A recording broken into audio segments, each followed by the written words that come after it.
Hey mamas, it's your Cajun Stork here. We all prepare for the birth of our baby, but very few of us prepare for what's going to happen in the first couple of days postpartum after we give birth. So today I want to give you 4 things that you may not have considered that are really important to your postpartum recovery.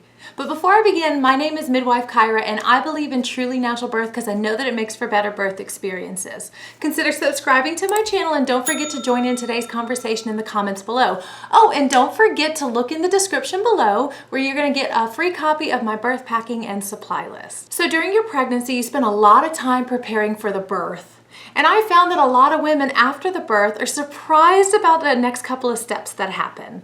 So number 1, things that you need to know about your postpartum is you're not just birthing your baby, you're also birthing a placenta. Now, good news, your placenta has no bones in it, as I like to tell my mamas, and it's pretty easy to push out. And a lot of my clients would even say that it's kind of relieving to deliver your placenta.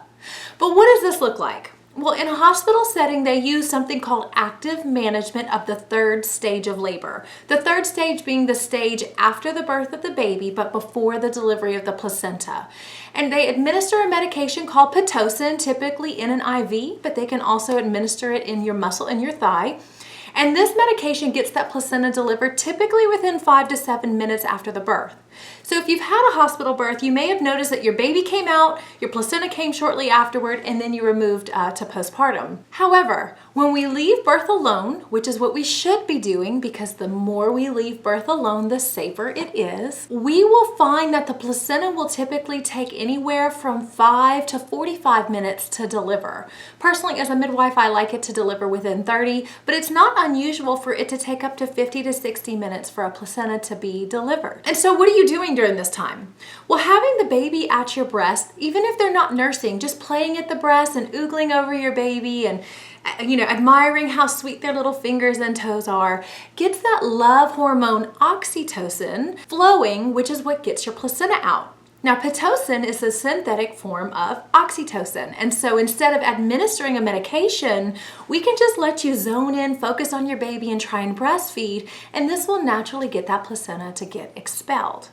And so does it hurt to deliver your placenta? I get asked that all the time. It should not hurt to deliver your placenta. Like I mentioned, it should be a pretty relieving thing. You push, there's no bones, you get your placenta out.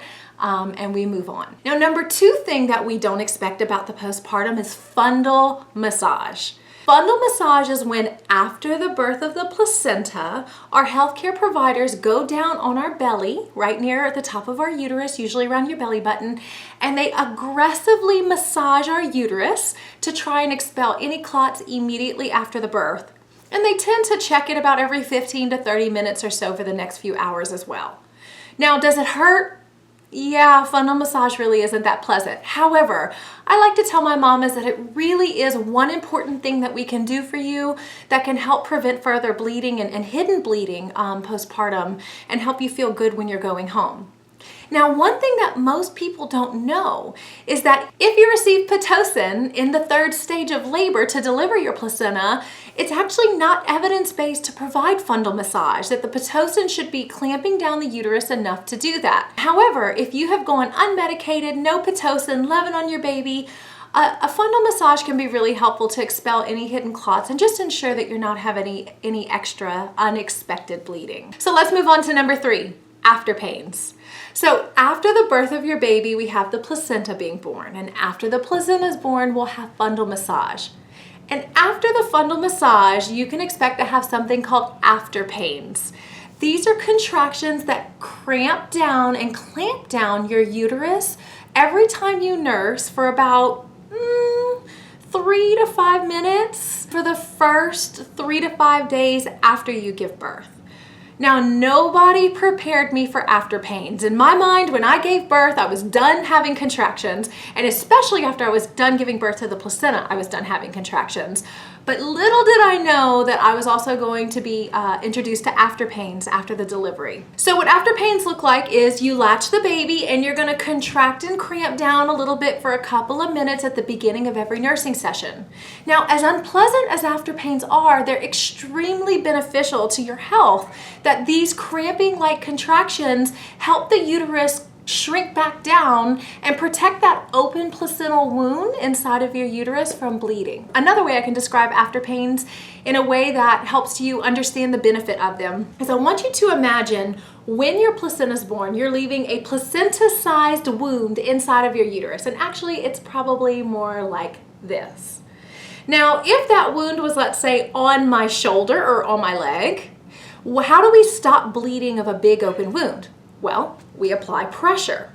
Well, since we are not going to reach up inside of your uterus and apply pressure to it, we're going to let the other side of our uterus cramp down and apply pressure to that open placental wound to stop the bleeding. The contractions or the after pains that you're feeling when you nurse are continuous rhythmic contractions that make sure that wound is nice and sealed and your uterus is going back down to its appropriate size so that you can heal better postpartum. So if you're looking for some tips on how to deal with after pains, I have some items I'm gonna list in the description below that can help make your postpartum a little bit more comfortable.